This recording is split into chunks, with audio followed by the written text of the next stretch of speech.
¿Qué tal? ¿Cómo están? Bienvenidos. Iniciamos aquí nuestro tiempo de entrevista. Hoy les aseguro que va a ser una entrevista muy interesante porque tenemos con nosotros a José Luis Corcuera, uno de los ministros más emblemáticos de la época en la que estuvo Felipe González al frente del gobierno de España, un socialista convencido pero muy crítico con la actual línea del PSOE de Pedro Sánchez. Le estarán escuchando prácticamente a diario o muy a menudo en tertulias de televisión porque ha decidido que quiere estar y quiere decir algo en esto que llaman el tiempo nuevo de la política española, que no sabemos si él considera que es tiempo nuevo o no es tan nuevo el tiempo. José Luis Corcuera, bienvenido. Muchas gracias. Luego le pregunto por esto del tiempo nuevo, pero antes quería preguntarle por su reflexión acerca de la situación del PSOE, porque está incluso diciendo que se sale del Partido Socialista, del partido en el que ha militado toda la vida, si se pacta con Podemos. Bueno, no, hace mucho tiempo que dije que yo no considero a Podemos un partido de izquierdas, considero que Podemos, la dirección de Podemos, a sus votantes les tengo el máximo respeto, pero a la dirección de Podemos les considero un partido claramente populista, de raíces absolutamente leninistas y por tanto pretenden un modelo de sociedad con la que yo no comparto, ni creo que la compartan los partidos socialdemócratas del conjunto de Europa. Y por tanto me resultaría increíble que mi partido llegara a un acuerdo con esa formación política o con esa dirección de esa expresión política. Porque aunque es verdad que las ideas a veces circulan solas, pero las ideas las ponen en práctica las personas. Y las personas que componen la dirección de Podemos han sido personas que han estado defendiendo al régimen de Venezuela de forma extraordinaria. Han llegado a decir, no hace mucho tiempo, que la Constitución venezolana y el régimen venezolano sería muy positivo para el sur de Europa, eso se lo he oído yo decir a Pablo Iglesias. Ha sido el partido o la dirección que ha defendido a Syriza en Grecia, como el partido que defendía las políticas que había que defender frente a Europa. Y hoy, naturalmente, ya no habla de ellos, porque claro, han tenido que bajar las pensiones el 15%, subir los impuestos a los agricultores. Entonces, ese tipo de personas preconizan una sociedad que yo no comparto.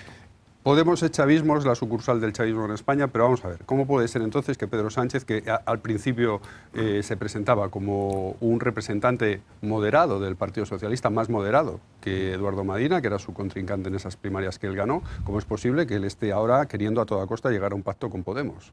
¿Qué es lo que a usted le tiene encrespado, lo que a usted le está...? No, a mí no me encrespa nada. No, ya vemos que es muy tranquilo, pero bueno, que le está haciendo incluso plantearse su militancia en el PSOE. Hombre, sí, yo no podría militar. O sea, yo creo que los partidos políticos son instrumentos al servicio de la sociedad. Y si mi partido, en una coalición con Podemos, con esta dirección de Podemos, llegara a hacerse visible, pues yo no podría convivir con ese proyecto político y entonces, bueno, me parecerá respetable, pero yo no participaré de él. Entonces, ¿usted entregaría su carné de militante socialista? Sin ninguna duda. Usted es yo una persona importante dentro del Partido Socialista, ha sido ministro con Felipe González. Hay muchos militantes que me oyen últimamente que desean que me vaya cuanto antes, o sea que no será un trauma para muchos, y desde luego no debiera de ser un trauma.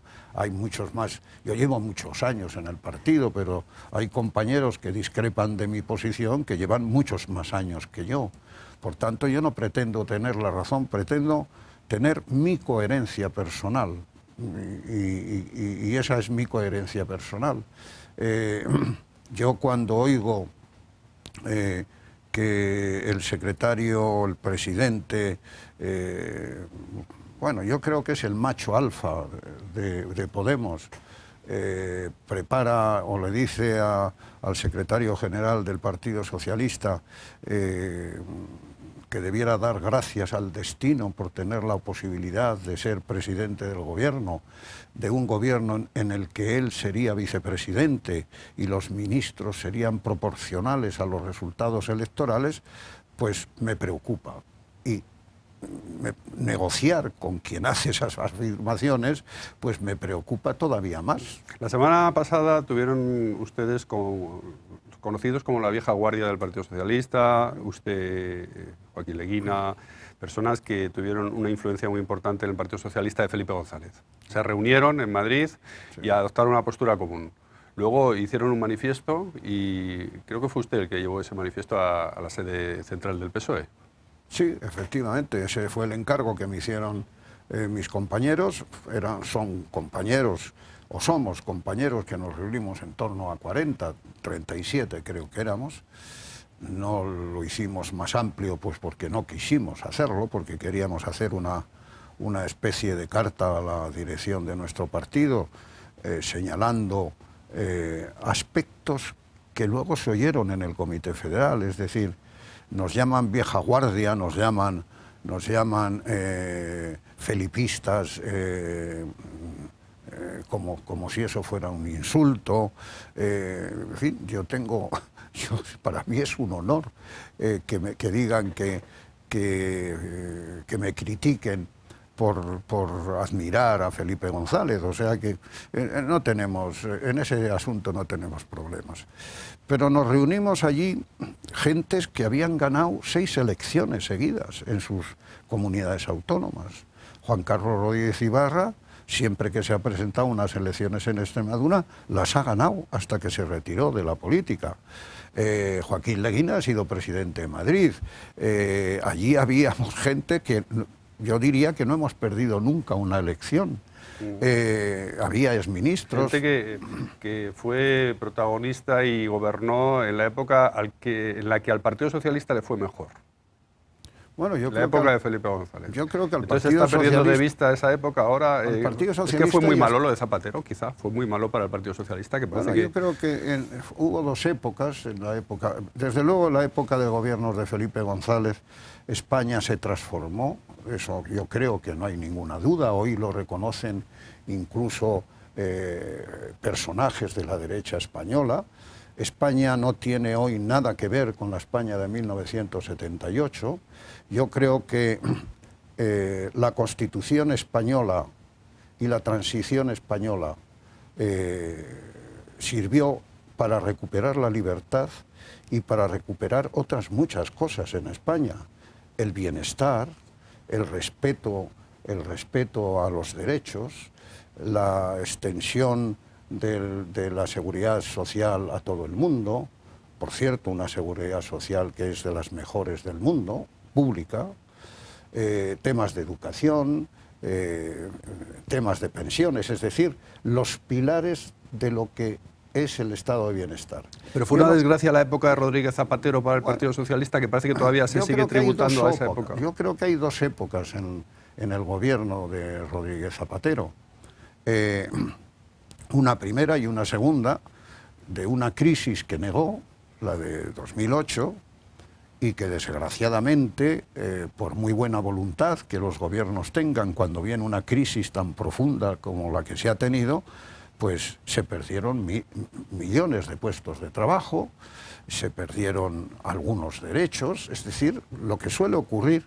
Lo que pasa que en política esto de arrojar agravios al contrario es una forma habitual, y no reconocer ningún hecho positivo a ese contrario. Es decir, estamos siempre en las mismas.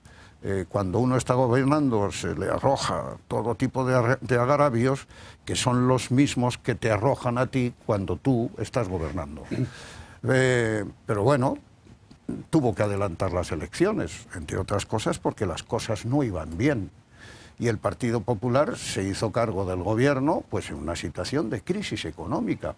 Hoy hay muchos economistas, ¿verdad?, que en fin, que analizan muy bien no lo que va a ocurrir, sino por qué no ocurrió lo que él pensaba que iba a ocurrir. Me está diciendo que el Partido Popular de Mariano Rajoy de estos últimos 4 años lo ha hecho más o menos bien. Estoy diciendo que yo no creo posible ningún gobierno que haga las cosas mal adrede. Y estoy diciendo que a un gobierno hay que analizarle en función de la época que le toca vivir, y no es lo mismo vivir en una época de expansión que en una época de contracción y de crisis. Y que por tanto algunas de las cosas que ha hecho a mí no me gustan, pero tengo que reconocer que afortunadamente los 2 últimos años ha empezado a entreverse una senda de crecimiento que es fundamental mantenerla para generar riqueza y corregir las desigualdades. Eso es lo que pienso. Bueno, pues entonces usted fue con ese manifiesto que se redactó en la reunión de la vieja guardia del Partido Socialista. Sí. ¿Y qué le dijeron en la sede central de su partido? No, yo no buscaba ninguna respuesta. Yo lo único que quería, lo único que queríamos hacer es entregar nuestras reflexiones a la dirección del partido, y lo hicimos.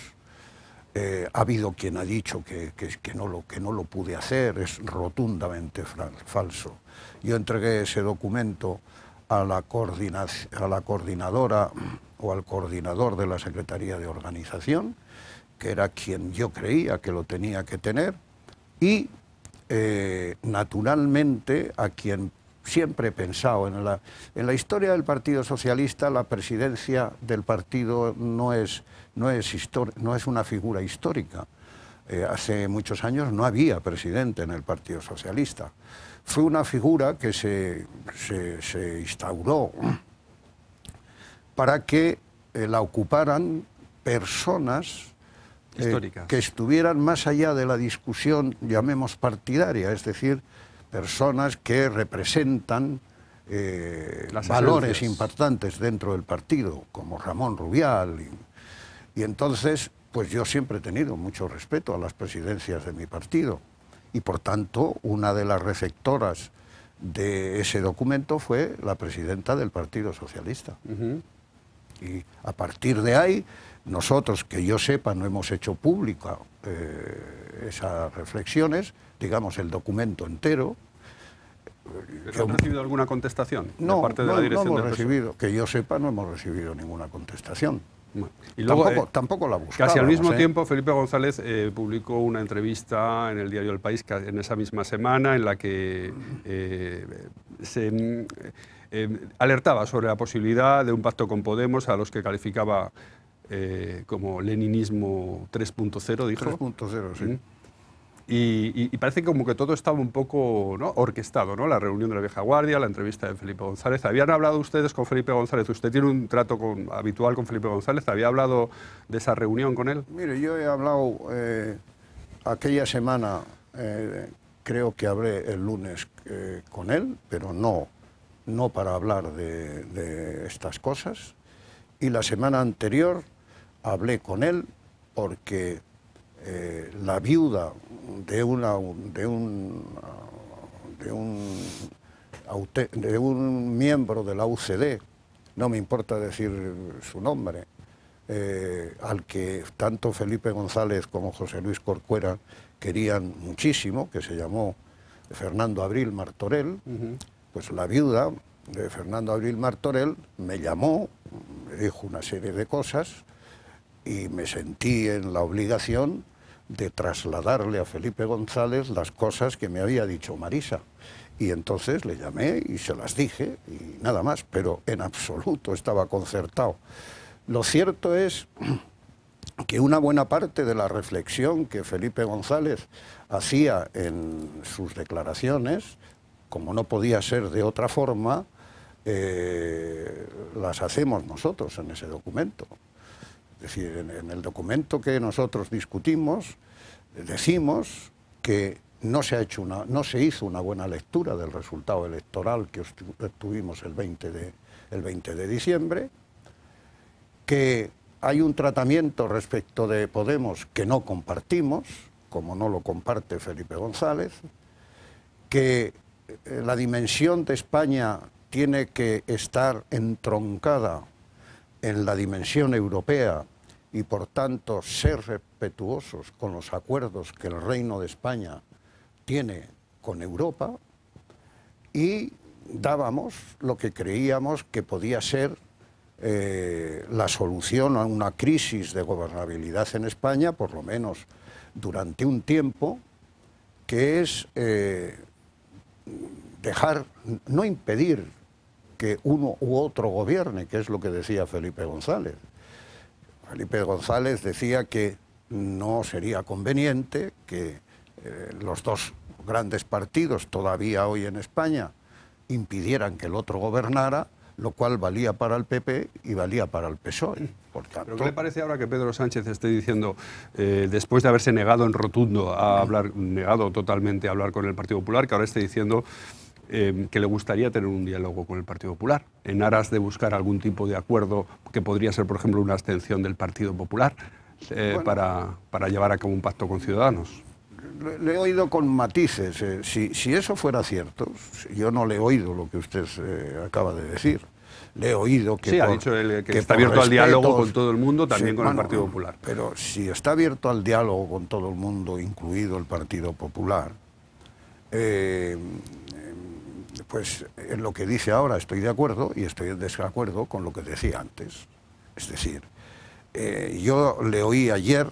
Pero ¿no es un poco contradictorio que hace una semana se negara a hablar con el Partido Popular de todas y ahora quiere hablar con ellos? Sin duda, sin duda. Y también es contradictorio que en el discurso que hizo ayer dijera, creo que fue, hay que dejar los vetos y el frentismo. Yo con eso no puedo estar más que totalmente de acuerdo. Pero con eso estoy de acuerdo ahora, hace una semana, hace 2, hace 10 años y hace 20, y tan estoy de acuerdo que en España se hizo la transición con una derecha que venía del franquismo y con una izquierda que venía de la clandestinidad y del exilio. Es decir, tan estoy de acuerdo en que no hay que poner vetos ni hay que hacer frentismos, que yo estaba entonces en esa posición y hoy sigo estando en la misma. Por tanto, el que tiene que dar explicaciones es el que cambia de una semana a otra. Hablando de esto de la transición y de la reconciliación y de la derecha que venía del franquismo y de la izquierda que venía de la clandestinidad, ¿qué le parece ahora todo otra vez volver a la guerra civil, a la memoria histórica? ¿Esto está siendo bien tratado por el Partido Socialista, estar continuamente recurriendo a esta temática? Bueno, yo creo que en España hemos tenido...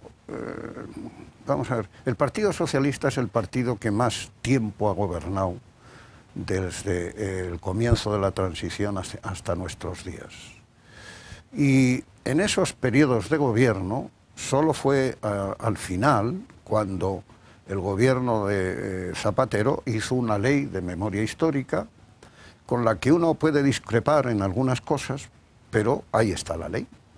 Y por tanto debiéramos de ser capaces de cumplir la ley sin que se vuelva a generar o a poner de moda lo que hace mucho tiempo tratamos de darlo por cerrado, no cerrado en falso, como dicen algunos, definitivamente. Pero por ejemplo, a Felipe González no le atraía tanto todo esto de la memoria histórica. Bueno, en Madrid estuvo un alcalde venerados por todo el mundo y fundamentalmente venerados por la izquierda, llamado Tierno Galván, que no hizo las barbaridades que acaba de hacer el Ayuntamiento de Madrid. Que parece una barbaridad lo que ha hecho Manuela Carmena con la memoria histórica últimamente en los últimos días. Parece una barbaridad que ha tenido que rectificar y además ha parado las decisiones que tenía en marcha. ¿Por qué? Porque estas cosas no se las pueden encargar a imberbes políticamente. Es que esto de la política... En España yo creo, y no lo digo en primera persona porque debo decir que yo abandoné la política voluntariamente, pero en España se creó y los medios de comunicación crearon no sé si decir creasteis, una especie de necesidad de renovación permanente. Es decir, aquí tenemos medios de comunicación que llevan 50 años dándonos consejos de lo que tenemos que hacer, nos los dan los mismos que no se renuevan, pero esos que no se renuevan dicen que hay que renovar la política porque tienen que venir los jóvenes y tal. Y hemos retirado a gente importantísima de la transición política con 55 años, con 60 años, con todas las capacidades íntegras para, con su experiencia, solucionar muchos problemas que ocurren en la vida política, y los hemos retirado. Y los hemos retirado en razón de una modernidad que yo personalmente no entiendo. Será moderno si el que se hace titular de esa nueva política es moderno, porque es que hay algunos que son más antiguos que latacones, como decía mi padre. Por ejemplo, Pablo Iglesias, en el fondo, es una persona antigua. Quien defiende determinada forma de hacer política, como Pablo Iglesias, a mí me parece que es del siglo, no del siglo pasado, del anterior. Bueno, me quedo con el pasado. Y me da una apariencia moderna, va con camisa, me con quedo coleta. En 1914, ¿verdad? Es un poco contradictorio también. Quien dice, por ejemplo, que el cielo no se conquista por consenso, sino que se conquista, que es una expresión claramente leninista, pues ese está, a mi juicio, no en la modernidad, está en otro tipo de regímenes. Un dirigente político, uno que es, o un presidente de una república, que va dando un paseo por la calle y dice, exprópiese. Bueno, pues a algunos les parecerá respetable. A mí me parece una indecencia. ¿Pero cómo que exprópiese? O que va a otro sitio y dice, exprópiese. Oiga, pero eso no es de un país moderno. Eso es tremendo. Bueno, pues... Luego también en Venezuela lo que tiene el chavismo es un gran control sobre los medios de comunicación. ¿Usted cree que Podemos está desarrollando una estrategia similar en España? Porque ha llegado a decir a una periodista conocida, más o menos conocida, Marta Nebot, que era próxima a Podemos, ¿no? Ha tenido algún rifirrafe importante con ella. Bueno, ¿Usted cree que hay periodistas que están, digamos, en la órbita de Podemos, que están en esa estrategia? Hombre, no tengo la menor duda. Y usted vive en España, que hay medios de comunicación que han sido los que han puesto en el primer, en fin, en sus políticas informativas a Podemos en primera línea. Y hay periodistas como Marta Nebot, que está al servicio de Podemos. Bueno, yo le pedí disculpas sobre lo que le dije y mantengo mis disculpas. Pero es evidente que ha habido medios de comunicación que han cooperado con menos crítica que la que se hace a otros partidos, y mucho, como una especie de derecho de pernada que se dice en España, ¿verdad? Derecho de pernada a decir cualquier cosa, a que las contradicciones de Podemos no se afloren, no se pongan de manifiesto, a que puedan decir la misma cosa y la contraria sin que esa contradicción se ponga de manifiesto. Han abundado en las bondades de la juventud, en meterse en política. Parece que proceden todos ellos de la clase obrera, cuando no procede ninguno, todos proceden de la universidad. Es decir, yo creo que hemos mitificado, yo desde luego no, pero alguien ha contribuido a mitificar alguna que otra falsedad. Porque claro, yo no soy el que dijo durante la campaña electoral nunca pactaré con los populismos. Yo estoy de acuerdo en que nunca... Lo dijo Pedro Sánchez. Yo estoy de acuerdo, y a propósito de esto, me recordaba hace 2 días un español que nació en el exilio, porque a su padre tuvo que salir de España durante la guerra, por razones obvias. Me decía que había visto una pintada en un lugar de Sudamérica, que no recuerdo el sitio, que decía: los populistas quieren tanto a los pobres que los quieren multiplicar. Y entonces yo con esas ideologías no participo. Luego, es usted muy duro con estos jóvenes de la nueva política que van reclamándose muy de izquierdas. Por ejemplo, tenemos el caso también de Alberto Sotillos, otro joven de izquierdas, hijo también de un destacado socialista de los primeros años de la transición. Y al final acaba usted diciendo, ustedes en el fondo son unos pijos, como se suele decir, ¿no? Siempre van por ahí sus críticas. Pues algunas veces es verdad, porque hablan... O sea, no saben lo que vale un peine, como se suele decir. No saben. Primero, no saben lo que vale un peine. Segundo, son revolucionarios del estado de bienestar, porque además les oyes hablar y hablan con una especie de seguridad metafísica en sí mismos que pone de manifiesto que algunos que ya hemos hecho los 70 somos unos auténticos imbéciles, porque resulta que casi nunca hemos estado seguros de todas las cosas que hemos hecho. Siempre nos han asaltado dudas, siempre hemos tenido que consultar con nuestros mayores por si acaso estábamos equivocados. Esto no. Estos están seguros de sí mismos, tienen la razón absoluta en su forma de manifestarse y en su forma de ser. Algunas veces hablan incluso con una especie de odio, ¿no? Y yo me pregunto, vamos a ver, nosotros no pudimos estudiar porque en aquella época de Franco no teníamos oportunidades y por tanto estudiamos lo que pudimos. Yo estudié maestría industrial en mi fábrica, en la fábrica en la que he trabajado, que es Altos Hornos de Vizcaya, y no pude ser ni perito, ni ingeniero.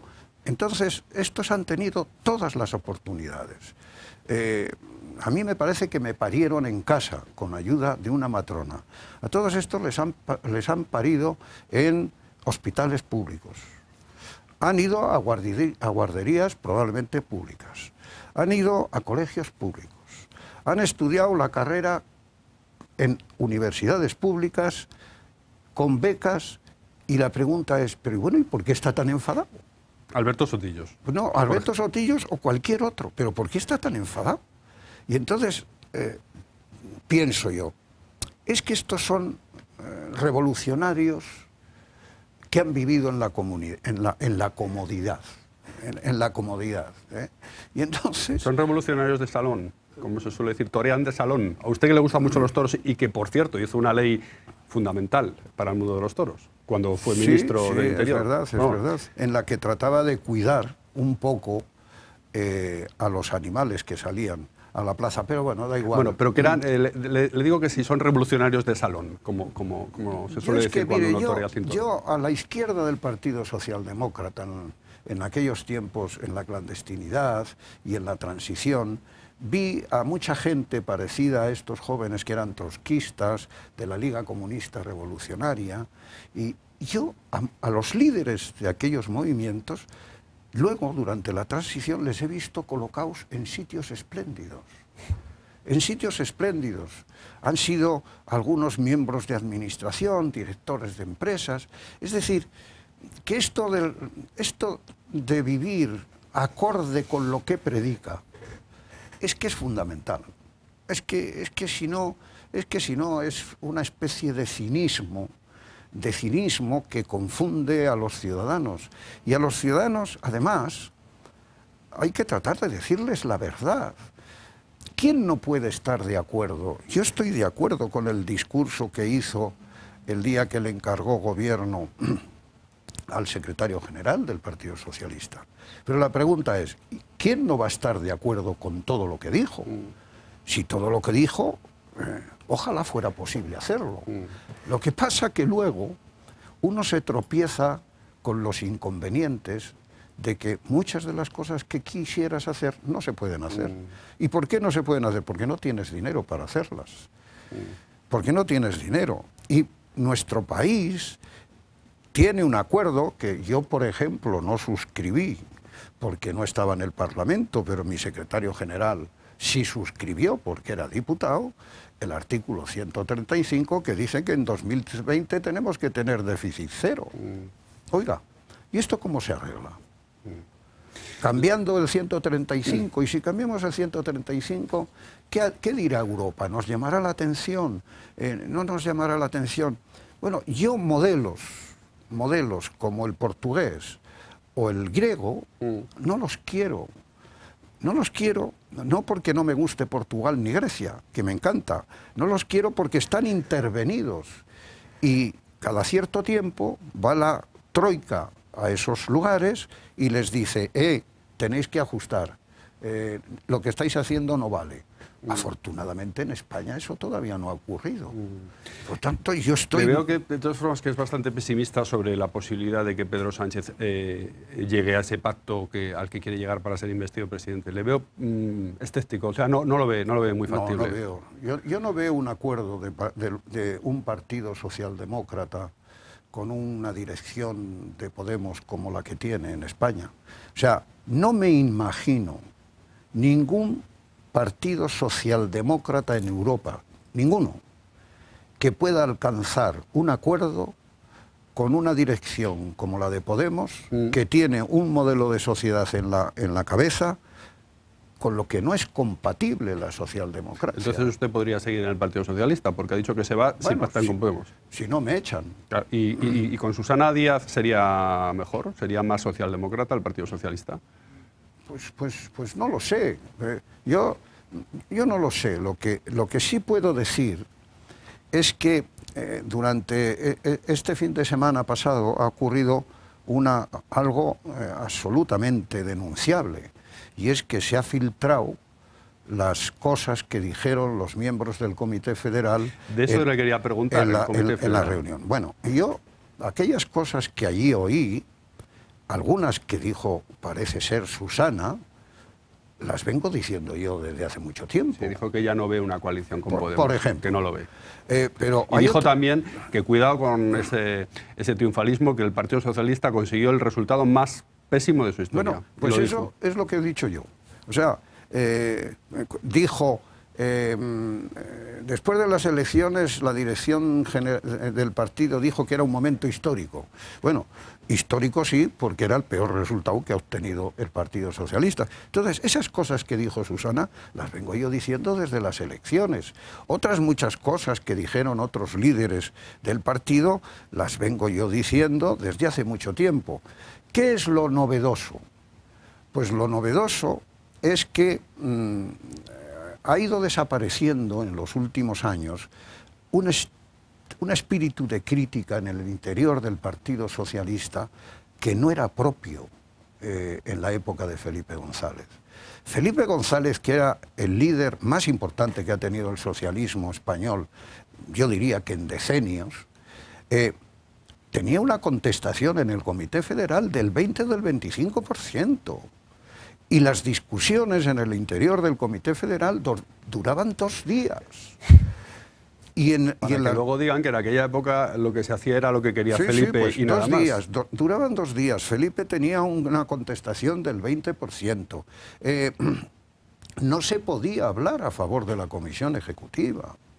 El presidente del Comité Federal, cuando alguien pedía la palabra y se ponía a loar la acción de la Comisión Ejecutiva, se la cortaba y le decía, esto es el turno de crítica a la Comisión Ejecutiva, porque la Comisión Ejecutiva ya se sabe defender ella sola.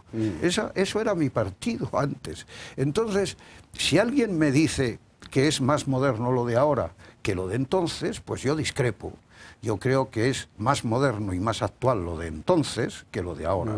Pero yo salí en la Comisión Ejecutiva del Partido Socialista, porque estaba en la Ejecutiva del Partido Socialista, en una lista en la que se votó a la vez al secretario general y al resto de la lista de la Comisión Ejecutiva.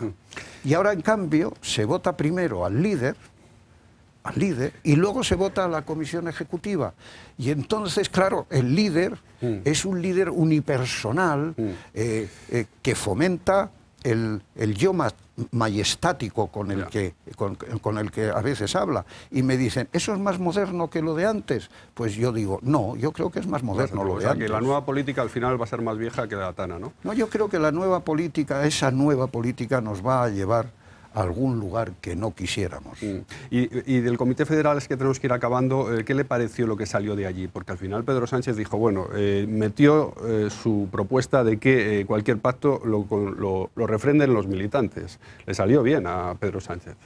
Bueno, yo no sé. ¿Qué le parece eso de que los militantes refrenden los pactos con Podemos o con quien sea? Yo nunca he sido partidario de trasladar la responsabilidad que compete a la dirección ejecutiva, que es la Comisión Ejecutiva, y a la dirección del partido entre congresos, que es el Comité Federal, trasladar esas decisiones al conjunto de los militantes. Porque puede haber muchos militantes que sigan a diario estas cosas, pero hay otros muchos que no lo siguen a diario. Por tanto, bueno, me pareció que, primero, no me pareció bien, y estoy seguro que a ellos tampoco, pero ellos no lo pueden decir, y yo sí, que después de hablar con todos los líderes del partido antes de celebrar el Comité Federal, no supieran que iba a decir eso el secretario general ¿Fue un poco flojo el Comité Federal ese día? No, que va, yo no lo sé porque yo no estaba. Digo, esa decisión. La Comisión Ejecutiva del partido no sabía que el secretario general iba a decir que iba a trasladar a una consulta a las bases. Y eso me parece mal. O sea, a mí me parecen mal las decisiones unipersonales. ¿Pero no lo sabía o hizo como que no lo sabía? No lo sabía. Hágame caso, no lo sabía. No lo sabía. Y los líderes que se reunieron con el secretario general, los líderes asturianos, aragoneses, valencianos, bueno, el de Valencia lo dijo. El líder de Valencia, que es miembro de la Comisión Ejecutiva, dijo que él no lo sabía. O sea que, ¿cómo decir? A mí el yo majestático me pega patadas en la tripa. Una última pregunta, porque tenemos que acabar. Ahora se está diciendo hoy mismo que Pedro Sánchez podría estar barajando la posibilidad de ofrecer una reforma de la Constitución a Podemos y al PNV, que reconozca de alguna manera los derechos de decisión, el derecho a decidir, que también podría incluir eso tan de Podemos y tan del chavismo, del referéndum revocatorio para los cargos públicos, todos. ¿Considera que pueden ir por ahí los tiros? ¿Considera que Pedro Sánchez puede estar poniendo eso encima de la mesa para conseguir un pacto? Yo creo que no, porque si estuviera poniendo eso encima de la mesa, estaría, a mi juicio, rompiendo una de las líneas rojas que le estableció el Comité Federal. No me lo puedo creer.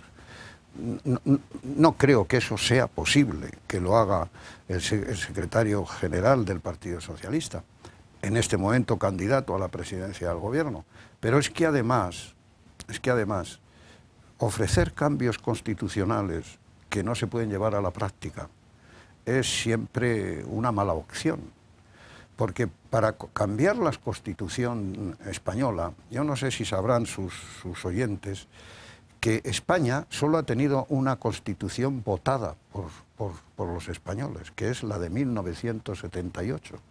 Porque en España, que ha habido otras constituciones, jamás fue sometida a referéndum de los ciudadanos. Y establece medidas muy para que sean tomadas por la mayoría del cuerpo electoral. Entonces, son 2/3, algunas reformas necesitan 2/3 de la Cámara y otras 3/5. Claro, eso sin el Partido Popular y sin Ciudadanos no es posible. Por tanto, ofrecer reformas constitucionales que no se pueden llevar a la práctica, bueno, y utilizar, por ejemplo, una vía que sí está en la Constitución, como es la posibilidad de hacer referéndums consultivos, pero hacer referéndums consultivos que tengan que ver con la unidad de España, no creo yo que haya un miembro del Partido Socialista que se atreva a hacer eso. Pues tenemos que ir acabando. No sé con quién será su próximo enfrentamiento, no sé si con el alcalde de Irún, que es ese destacado también, un miembro de su partido muy tuitero y con el que está teniendo también importantes rifirrafes. Dice, dice él que usted no quiere coincidir con él en un plato de televisión, el alcalde de Irún, del Partido Socialista. Bueno, es que este señor, que yo le respeto, pero como yo no tengo tuit de eso, pues en fin, no sé lo que dice ni lo que deja de decir. Le respeto y ya está. Pero claro, que me diga a mí que me diga a mí que no soy leal con la dirección de mi partido, cuando le hizo un escrache a la dirección de su partido en Andalucía, y que la respuesta cuando le dicen que hizo un escrache es, dice, ya no te vuelvo a contar más cosas. Dice, no dice, es mentira, no, dice, ya no te vuelvo a contar más cosas. Pues él mismo se retrata. O sea, no tengo el menor interés en discutir nada con él, entre otras cosas, porque nada tiene que decir. Muchas gracias, José Luis Corcuera, por su claridad y por el análisis que hace no solamente de la época actual, sino de todo lo que llevamos recorrido en España durante 40 años. Casi gracias por estar con nosotros y hasta otra. Pues gracias a ustedes. Bueno, pues esta ha sido la conversación, extensa conversación con José Luis Corcuera, ministro del Interior, con Felipe González, destacado miembro del Partido Socialista, de la llamada ahora vieja guardia del Partido Socialista, y que últimamente está queriendo hacer valer y decir su opinión, que es la de también otros antiguos dirigentes del Partido Socialista en este momento tan importante que está viviendo España. Es nuestra entrevista que pueden seguir a través de nuestro streaming www.elvenezolanotv.es. No se vayan porque ahora vienen las noticias. Hasta ahora.